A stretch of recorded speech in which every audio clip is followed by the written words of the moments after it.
On tonight's episode, we learn the story of the egg. Well, it's been a good 20 years since me and James bought this place. Land's been good to us, generous even.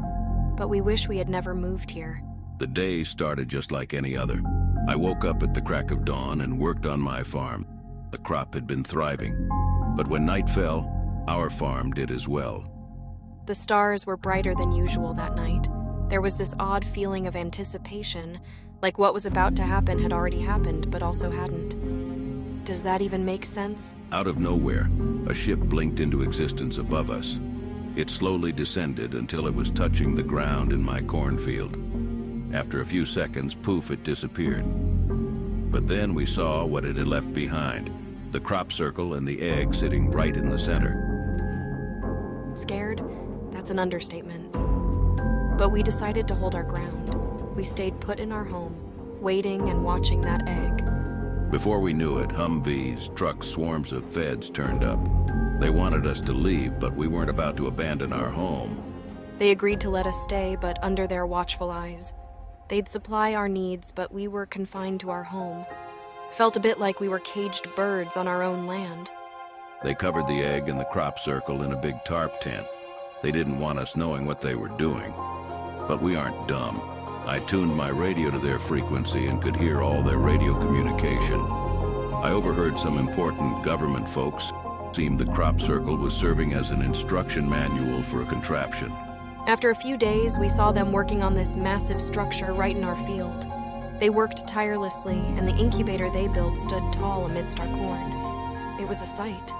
Martha and I never really talked about what could hatch from that egg. We were asking why the hell these people were on our property trying to hatch it in the first place. We had to know. So we waited. About 10 days later, we heard a cry. It went through the walls of my home like they weren't even there. It was a baby's cry, but it was unnatural. I felt an instinctual pull towards that sound. It was as if the baby's cry had a hold over me. I remember running towards the incubator, compelled by the alien yet human cry. I watched as a man in a hazmat suit carried the baby out of the incubator. A human baby, born not from a woman but from an egg left by a ship from the stars right here in our field. Just as we were trying to make sense of it all, the ship returned and the baby disappeared.